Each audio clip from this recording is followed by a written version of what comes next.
MSW Media.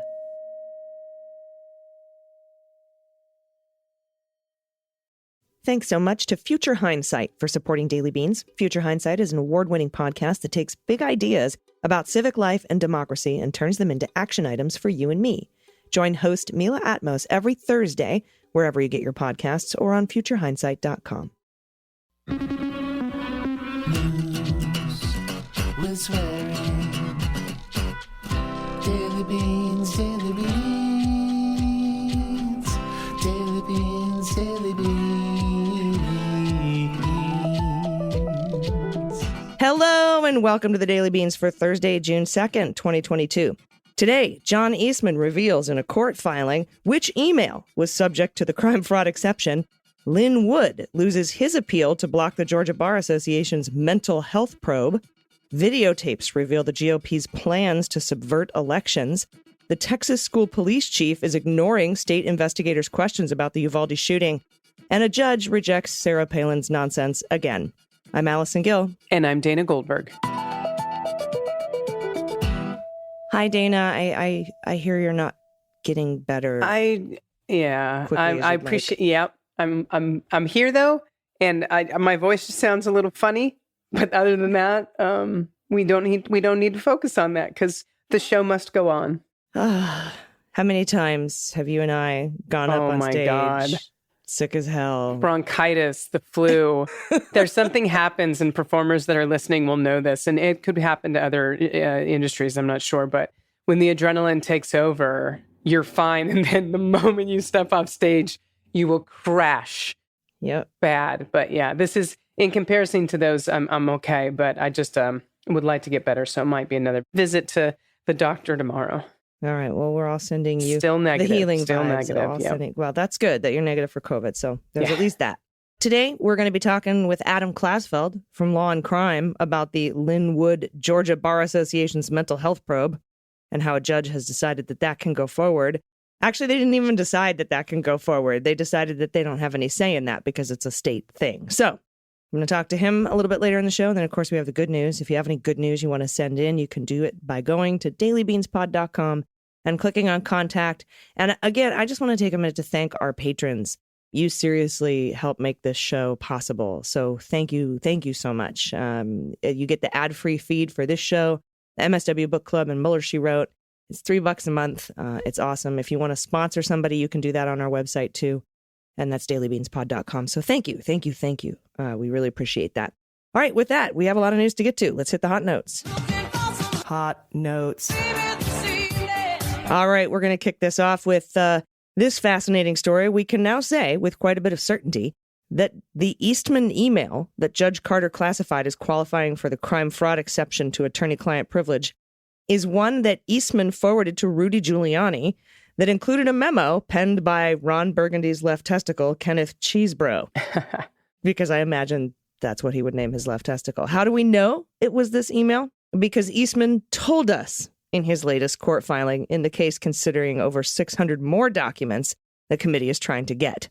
On page 9 of his ridiculous and sanctionable filing submitted to the court Tuesday night, Eastman's attorney said the following: "The single document that this court ordered to be produced under the crime fraud exception belies the select committee's claim that Eastman was engaged in a conspiracy to prevent the certification of President Biden's electoral victory. The email says, quote, the needed scrutiny would be worthwhile even if it couldn't ultimately prevent the election of Biden and Harris," because he knew it was bullshit, right? So now we know what email he's talking about. And now we know what email is the one that's under the crime fraud exception for attorney-client privilege. And that comes from an email shared by the 1-6 committee just days before in a court filing, cited to show the underlying crime. It's a December 13th, 2020 email from a little-known attorney who's been advising Donald Trump's legal team, Kenneth Cheesebro. He sent it to Rudy Giuliani, sketching out a plan for then Vice President Pence to halt the certification of Biden's victory on January 6th. He dubbed it the President of the Senate strategy. President of the Senate? Just Chuck Grassley. That's going to come in handy in a second. No, he's pro tempore, right? President of the Senate pro tempore. U.S. District Court Judge David Carter described the memo in his March ruling as perhaps, quote, the first time members of President Trump's team transformed a legal interpretation of the Electoral Count Act into a day-by-day plan of action. Carter wrote in his opinion that this memo likely furthered the crimes of obstruction of an official proceeding and conspiracy to defraud the United States. So Cheesebro is kind of fucked here too, right?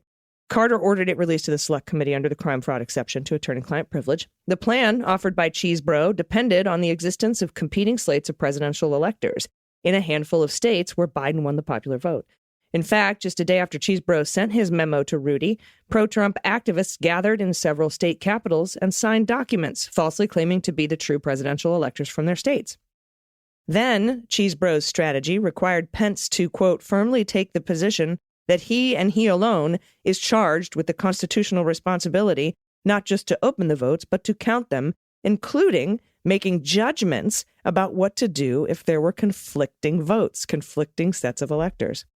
Cheesebro suggested that members of the Senate hold hearings in the days before the January 6th session. In particular, he wanted Lindsey Graham, chair of the Judiciary Committee at the time, to focus on Pence's power to count electoral votes. A Graham spokesman emphasized that he held no hearings on the subject at the time. His office has declined to say whether any of Trump's lawyers approached him about the plan. Cheesebro suggested that Pence should immediately recuse from running the electoral vote count, citing a conflict of interest, and hand the gavel to Senator Chuck Grassley or another senior Republican senator. Then that senator would lead the count, but refuse to accept any electors in the states that Trump was contesting. Instead, the senator would contend that if those states wanted to be counted, they had to rerun their elections, engage in more litigation, or have their legislatures appoint new electors. And post-January 6th, Cheesebro essentially suggests to let the chips fall where they may. The Supreme Court might step in and overrule the Trump gambit, or sidestep it by declaring it non-justiciable. But he said even trying and failing would be a worthy attempt and could resolve in unpredictable ways, such as the selection of Pence as president. It's very interesting that Cheesebro's plan included Chuck Grassley, who said on January 5th that he'd be presiding over the Senate that day as they didn't expect Pence to be there. He quickly walked that back. The trafficking by Trump allies in these theories prove that they plan to repeatedly violate the Electoral Count Act to impose their fringe interpretation of the law and keep Trump in power. That's what House Counsel Doug Letter wrote in last week's filing. Cheesebro was also behind the arguments for Trump's allies to send competing slates of electors to Congress, creating the very controversy those allies said was a necessary step for Pence to assert control. We have to have these competing slates of electors so that Pence can say, oh, there's competing slates of electors. I got to step down. It's absolutely bananas. The Department of Justice, as you know, is now deep into a criminal investigation of the fraudulent slates of electors.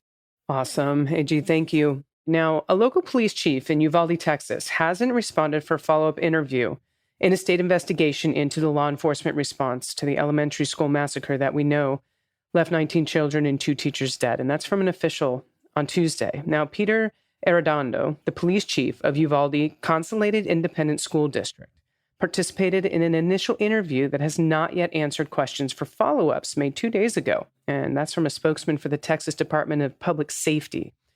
Now, DPS spokesman Travis Considine said that Uvalde and Uvalde CISD departments have been cooperating with investigators, but added that Arredondo has not responded to requests for additional interviews. Now, Arredondo, and it might be Arredondo, and I apologize, that truly is just me not necessarily knowing how to pronounce it correctly, is said to be the incident commander who incorrectly believed the gunman to be barricaded suspect and ordered officers to remain outside during the shooting. Now, after more than an hour, federal agents disobeying the chief's orders entered the school and fatally shot the gunman. Now, on Tuesday, Arredondo was sworn in as a newly elected member of the Uvalde City Council. Mayor Don McLaughlin said that in a statement. Now, officials canceled a ceremony for the event, quote, out of respect for the families who buried their children today and who are planning to bury their children in the next few days. That was from McLaughlin. When Shimon Prokopez cornered Arredondo and asked him why he hasn't been answering investigators' questions, Arredondo bravely ran away, AG. Just turned around. and left the interview. Didn't just, I don't know. Officer Adondo. He's Adondo. He bravely ran away. Yeah. Now, we also learned last night that cops were lying when they said the teacher had propped open a door. And that's how the gunman got into the adjoining classrooms, which is fucking infuriating that they threw a teacher under the bus at all. So pissed. Yeah, that's the part that puts me over. They have now changed their story and said the teacher did close the door. Now, the Department of Justice is conducting an independent review of what really happened. There's been a few statements that have put other people in danger. One, that fucking teacher. They're just putting that out there that a teacher left the door open. There was some other congressperson, I believe it was, that said a trans person was responsible for the shooting. Like, the moment you say something, this mob attacks. And I just want people to be very cautious of what they're saying. And for this to be a statement from the police officer and the chief is just absurd. Whoever accused the teacher of leaving the door open, that person should be in some sort of trouble. But just be really careful. Be really careful about what you're saying about people, because it's instant. It's instant that people will react. What would really piss me off, not that any of this doesn't already really piss me off, but it is if they were trying to blame one of the teachers who got shot. Yeah. With leaving the door open. Yep. Somebody who couldn't defend themselves, stand up for themselves, and who was killed. Yeah. Fuck you. Yep. There's so many things that happen that are sketchy as hell in this story. So I'm glad there's an investigation happening, and I hope they get down to the bottom of it. I know it doesn't change anything, and I know it doesn't bring children back, and those families will never be the same, but at least maybe someone will be held accountable for what was a complete lack of response to this horrifying situation. Yeah. And speaking of being held accountable, we just got some news in a minute ago that the shooter in Buffalo is being charged with domestic terrorism. Good. And first-degree murder. So that's important. Next up, video recordings of Republican Party operatives meeting with grassroots activists provide an inside look at a multi-pronged strategy to target and potentially overturn votes in Democratic precincts. Quote, install trained recruits as regular poll workers and put them in direct contact with party attorneys. The plan, as outlined by an RNC staffer in Michigan, includes utilizing rules designed to provide political balance among poll workers to install party-trained volunteers prepared to challenge voters at Democratic majority polling places, developing a website to connect those workers to local lawyers, and establishing a network of party-friendly districts or party-friendly DAs who could intervene to block vote counts at certain precincts. That's what they're doing. They're creating an army of poll workers to stand there in places where mostly Democrats vote and challenge every single vote, and then hire and put in place district attorneys in those areas that will be favorable to the Republicans. Quote, being a poll worker, you just have so many more rights and things you can do to stop something than as a poll challenger. That's Matthew Seafried, the RNC's election integrity director for Michigan. Really sounding like he wants to keep the vote fair there, right? You just have so many things you can do to stop something. Yeah, Now, this is the RNC's integrity director for Michigan, stressing the importance of obtaining official designations as poll workers in a meeting with GOP activists in Wayne County as opposed to poll challengers. That was last November 6th. It's one of a series of recordings of GOP meetings between the summer of 2021 and May of this year obtained by Politico. Backing up those frontline workers, quote, it's going to be an army, he promised. This is Seafried in an October 5th training session. We're going to have more lawyers than we've ever recruited because, let's be honest, that's where it's going to be fought, right? What? That's where what's going to be fought? Your fucking imaginary hasn't even happened yet voting problems? Yep.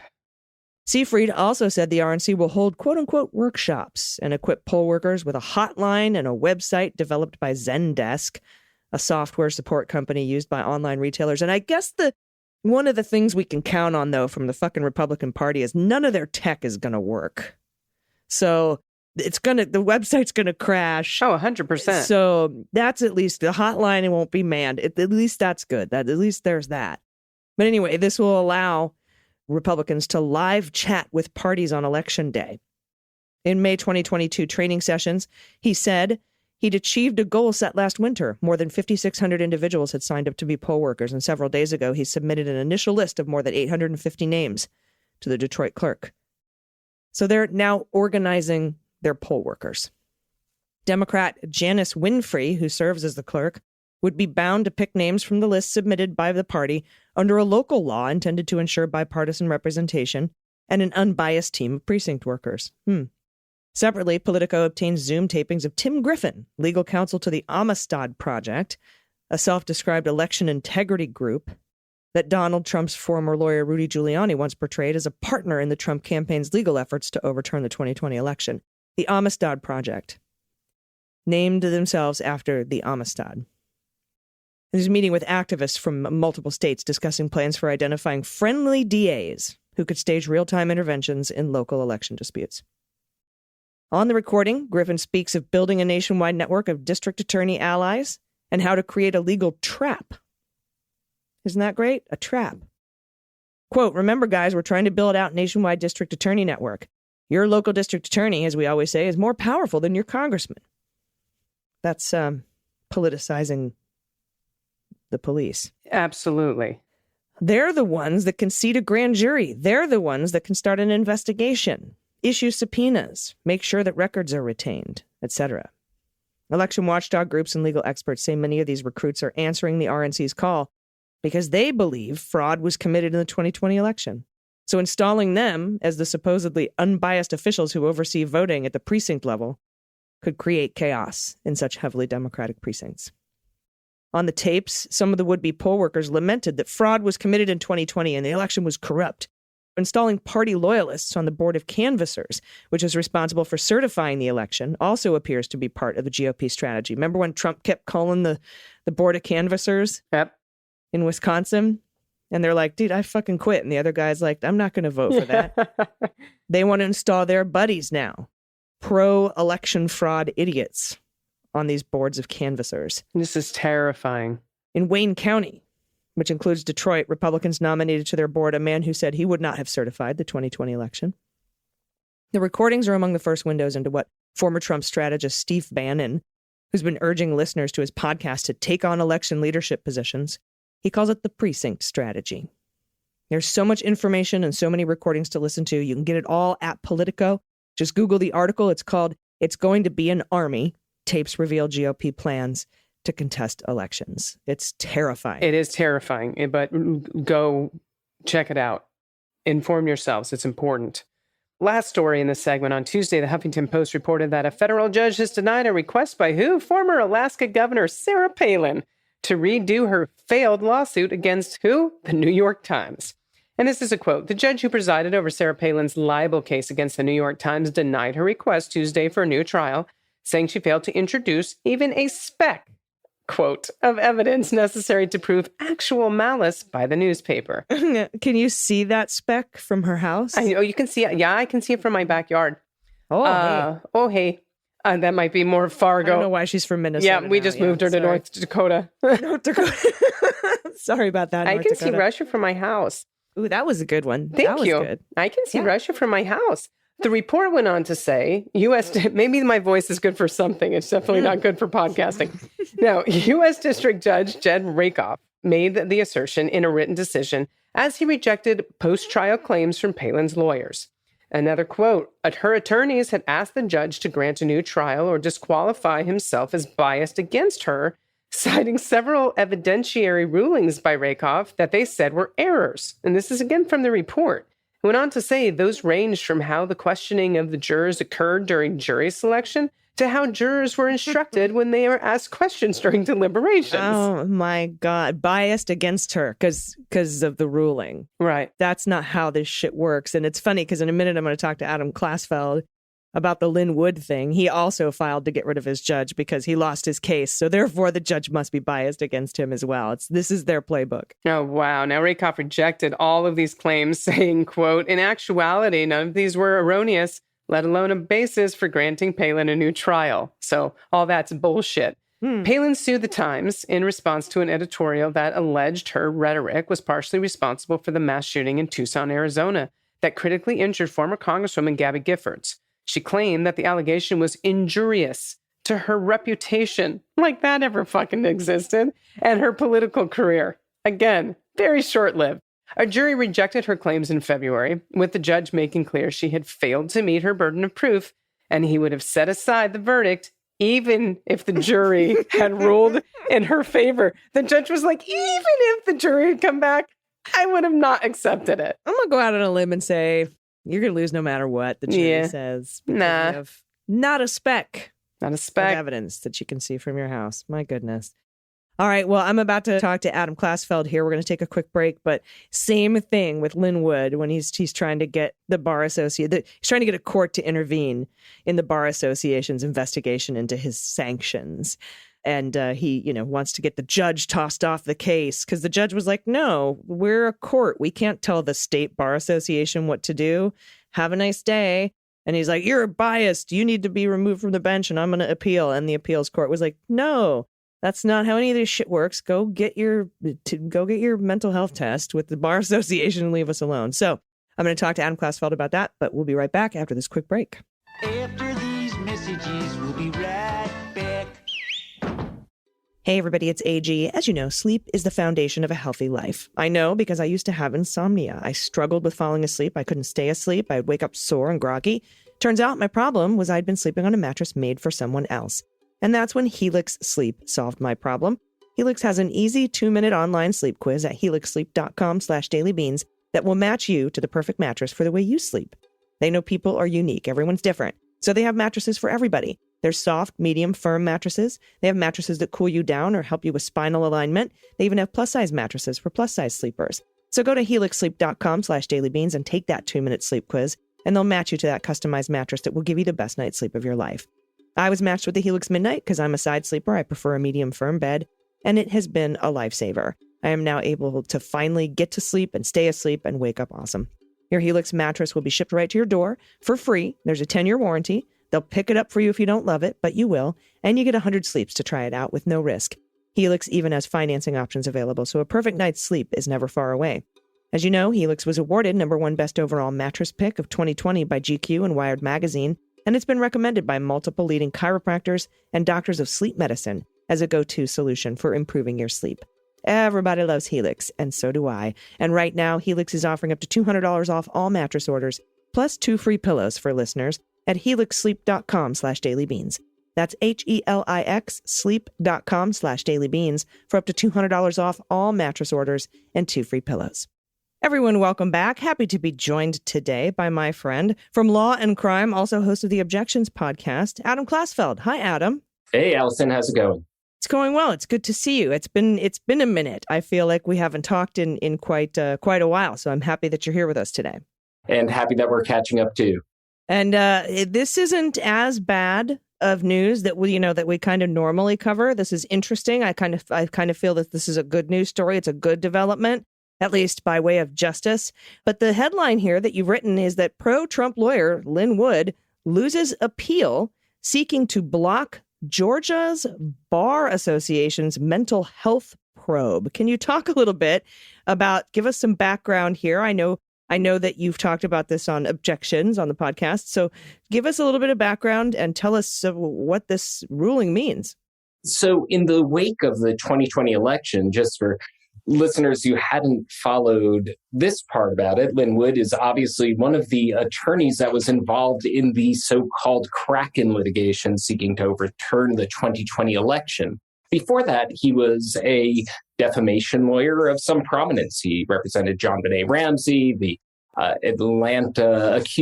man accused of the Atlanta Olympics bombing, and made a name for himself in those cases. But after 2020, he got involved in efforts to overturn the election for Donald Trump in several states. And those ended badly for him. In one of those states, he was referred to his state bar along with his co-counsel by a federal judge sanctioning him at the possible expense of his law license. The judge wanted the bar associations to investigate him and his co-counsel at the pain of possible suspension or disbarment, and that's still in the mix. What this particular development, the story that I wrote and went up on the website today, was essentially about something that happened adjacent with that, where there was another investigation by the Georgia bar for his post-2020 election antics, but also sought to investigate his mental health. Now, you had mentioned my podcast investigating one of the episodes of that show.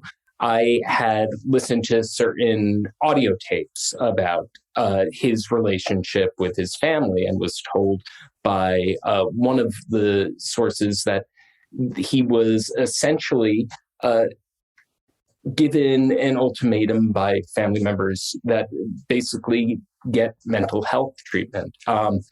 So in one of the recordings that we had obtained and published, we learned that he had said that he felt his family had turned against him and he rejected his children's demand that he gets a mental health examination. Now, he denies that there is any reason to examine his mental health and saw this as evidence of essentially a plot against him because of his politics and because of his efforts to overturn the election for Donald Trump. And so he sued the Georgia State Bar.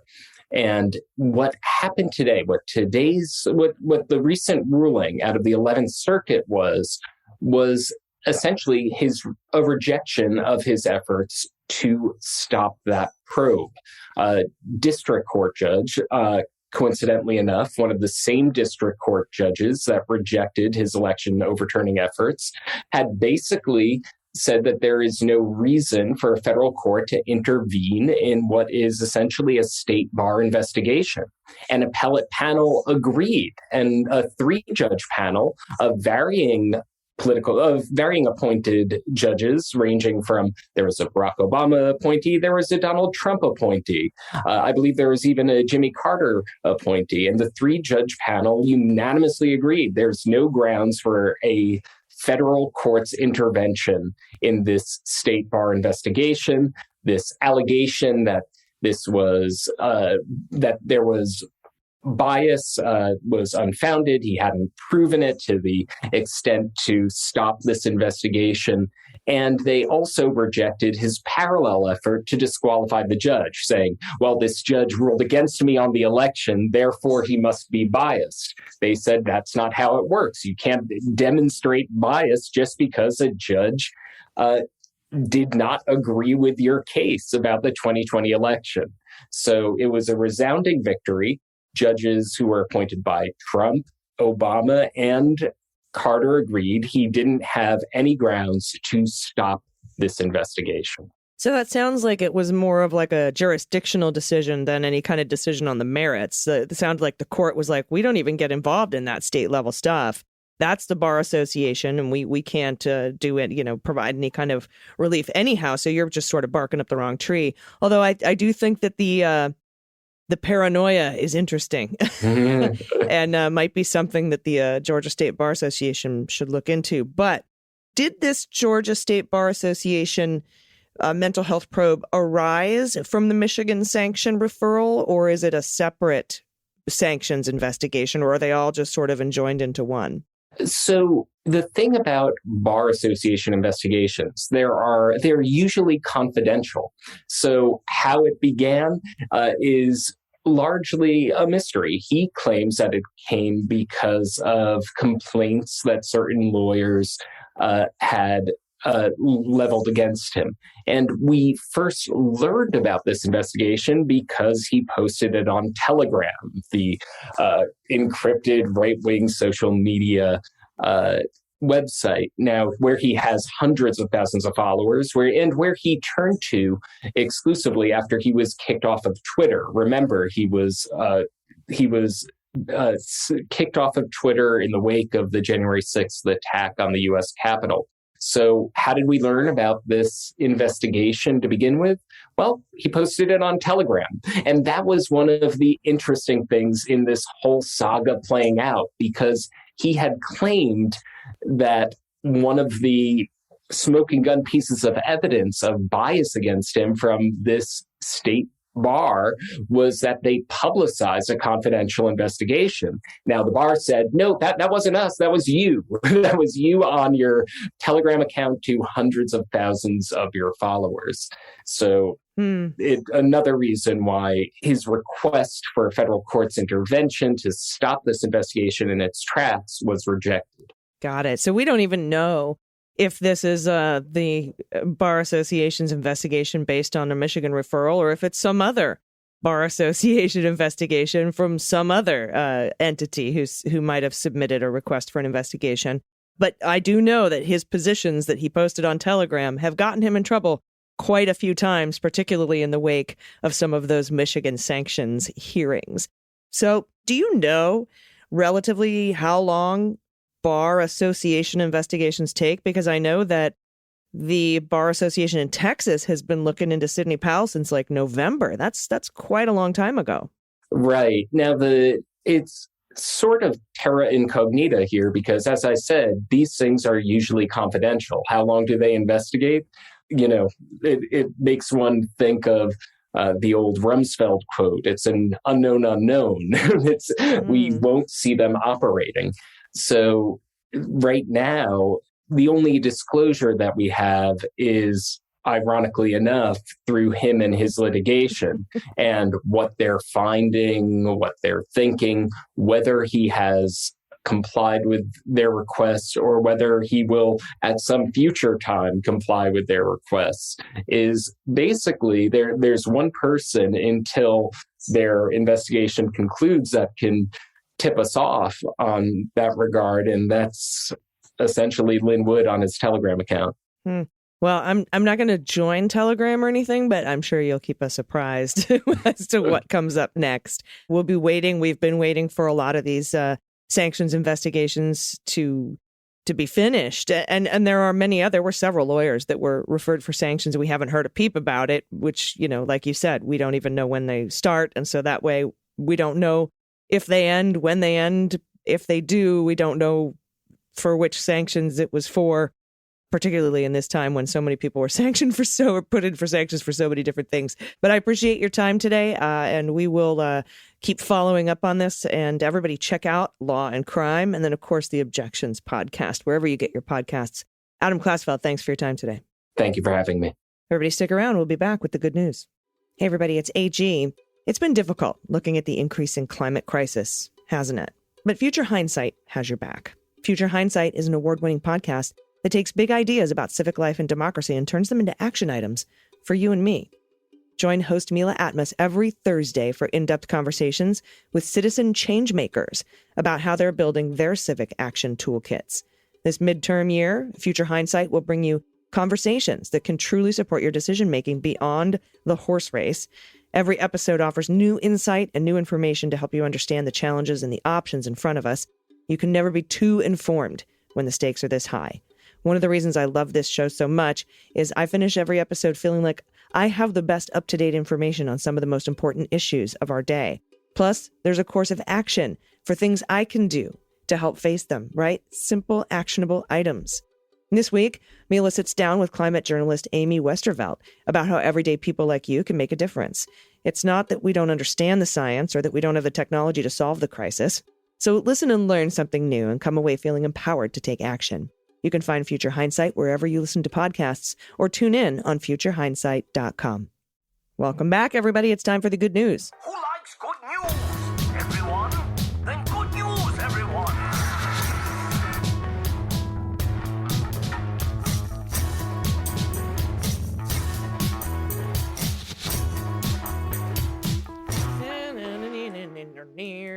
Good news, good news. And if you have any good news, corrections, confessions, or anything you want to send us, photos of your pod pets or your happy place, Halloween pictures, take them all year round, whoopee stories, just go to dailybeanspod.com and click on contact. Dana, I have a little self-correction before we get going. Give it to me. And I haven't looked at our submissions today, so it might be in there. But if so, then we'll have a duplicate. Well, let's just sandwich this for you. AG, you're one of the best co-hosts I've ever had in my podcasting career. However, is there something you said the other day that was incorrect?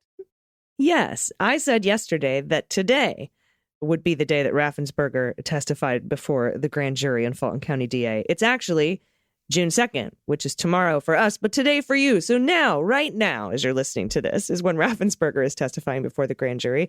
So I was a day off on that. I could blame time travel and just say it was a weird mix-up, but I'm going to go ahead and take the hit, take the accountability, and say, you know what? My judge doesn't have to recuse. My judge isn't biased. I was wrong. So there we Well, go. thank you for the correction. And also thank you for your service to this country. You're invaluable and I appreciate you. Would you like to start the good news segment? That was such a nice compliment sandwich. I appreciate it. But it was true, every bit of it. And yes, I know it's a shit sandwich because the compliment is the bread. And you name the sandwich by what's in between the bread. But I just don't, and the shit sandwich just sounds rude. Anyway. Well, if you have celiac, the bread is the shit part, so whatever. Yeah, or you're eating one of those Kentucky Fried Chicken sandwiches that has chicken as the bread. Wow, we jumped the shark, didn't we? What's going on here? We sure did. Let's reel it back in. Let's reel it back in with Jillian, pronouns she and her. I started listening to the show a couple months ago and now follow a number of other pods that I've discovered from this show. One of those being The Mary Trump Show. Woohoo! Mary has been soliciting bumper sticker slogans from her guests. Yes, we started that one. It was me and her and Wajahat Ali talking about that. And she wants a bumper sticker slogan to create short, snappy messaging content. I came up with one and was thrilled when she read it on her show. My slogan, seeing red, vote blue in 22. I love it. I love it. I love it. So that's very good, Jillian. I'm attaching pics of the two newest additions to my household, Badger and Harlow. We are hoping that they will be just what our street rescue Hermione, possibly Maine Coon mix, needs in her life. Hermie has remained skittish despite being with us since 4 months old. Thank you for what you do. There are many people like myself outside the U.S. that are rooting for democracy and appreciate your efforts to defend America, as imperfect as it may be. Look at her. Right in front of the pride flag. Look at that kitty, that pride kitty. Oh my goodness, beautiful kitty. Oh, the Maine Coon's beautiful. Yeah, They're and all speaking of, happy Pride to everyone. I'll get to the next one, but it is technically, when you're hearing this, the second day of Pride Month. But happy Pride to the entire LGBTQIA plus community. I love you. I see you. Let's get bigger and louder and yeah. And fuck June. Let's do this every day of the year. Okay. Moving on to Andrea, pronouns she and her. Dear ladies of the beans, my husband is the one that submitted the photo pun that appeared on the episode, quote, politics is no substitute for justice. I love that she's writing. I know, I do too.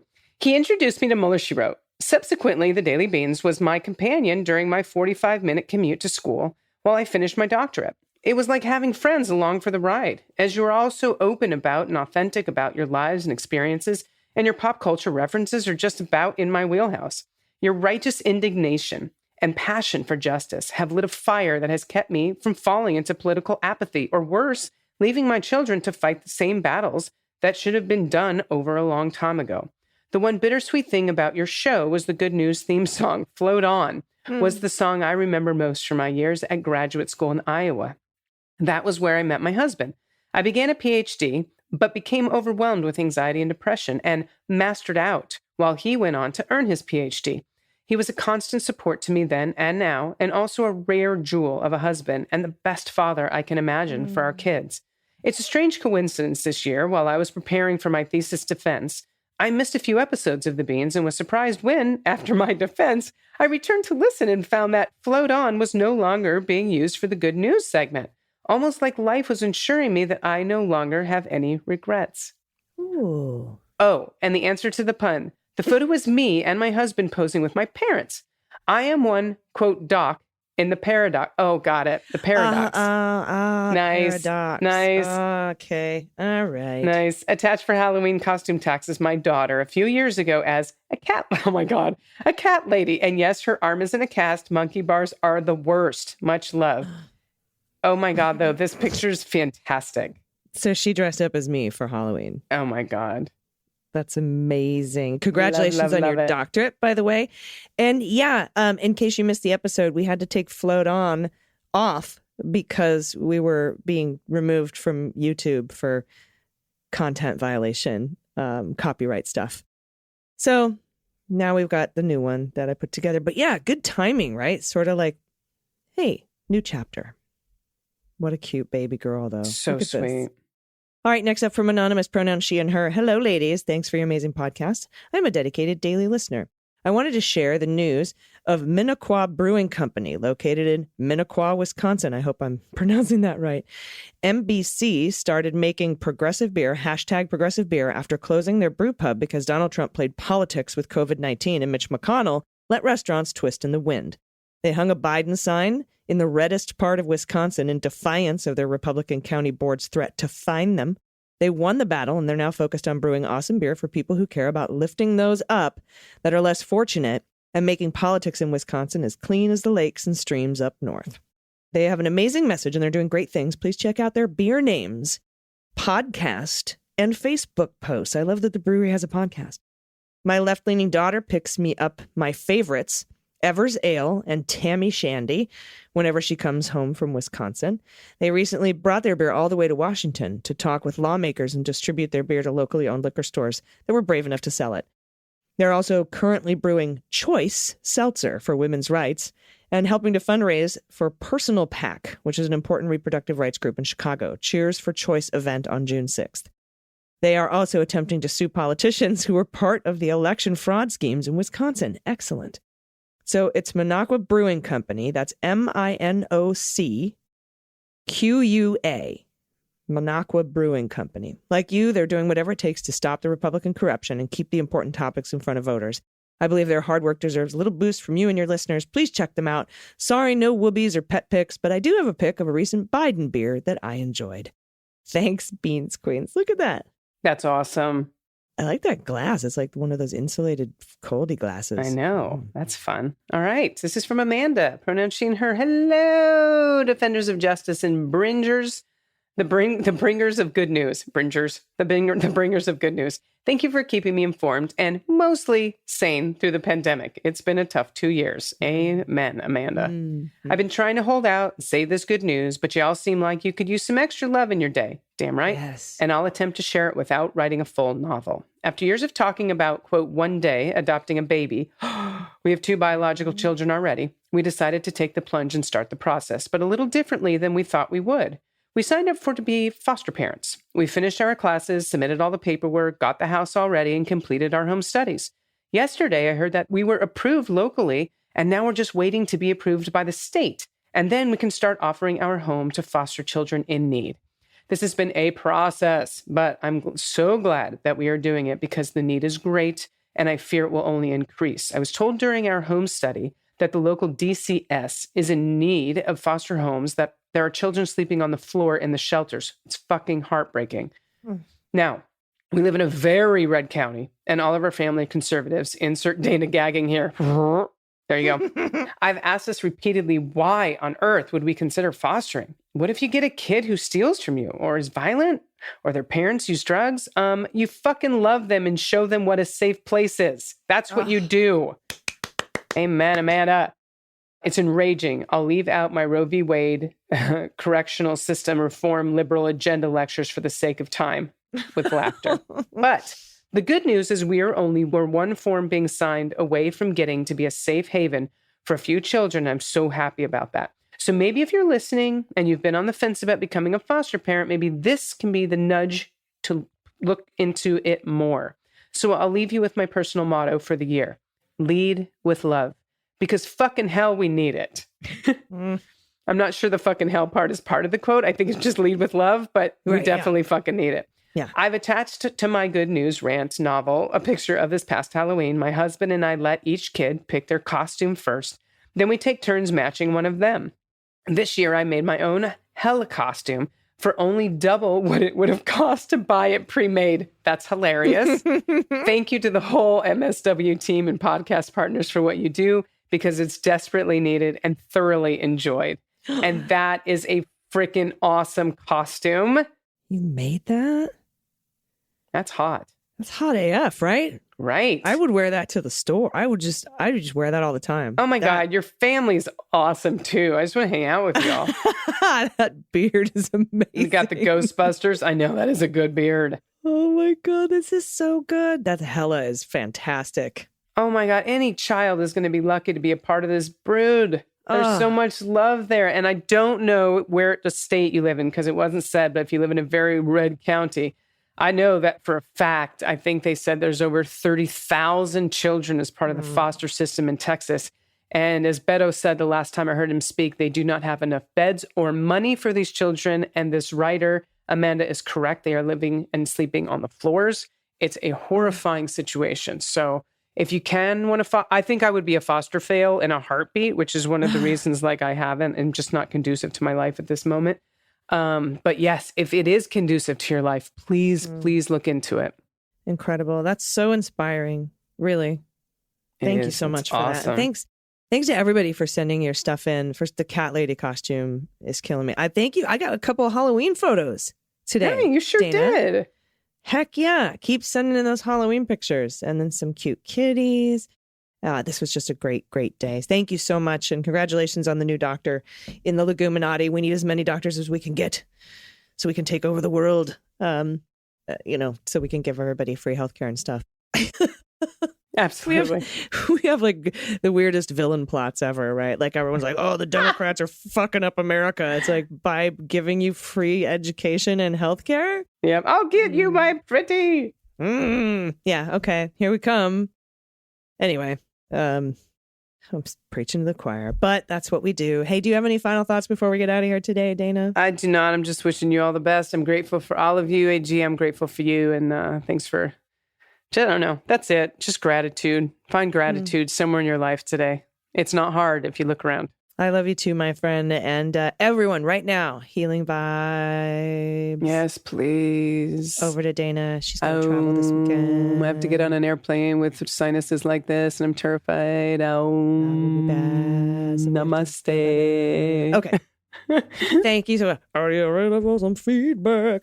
Thank you so much. Everybody will be back tomorrow. Until then, please take care of yourselves, take care of each other, take care of the planet, take care of your mental health, and vote blue over Q. What is it? See in red, vote blue. I've been AG. And I've been DG. And them's the beans. The Daily Beans is written and executive produced by Allison Gill with additional research and reporting by Dana Goldberg and Aimee Carrero. Sound design and editing is by Desiree McFarlane, with art and web design by Joelle Reeder with Moxie Design Studios. Music for The Daily Beans is written and performed by They Might Be Giants, and the show is a proud member of the MSW Media Network, a collection of creator-owned podcasts dedicated to news, politics, and justice. For more information, please visit mswmedia.com. MSW Media.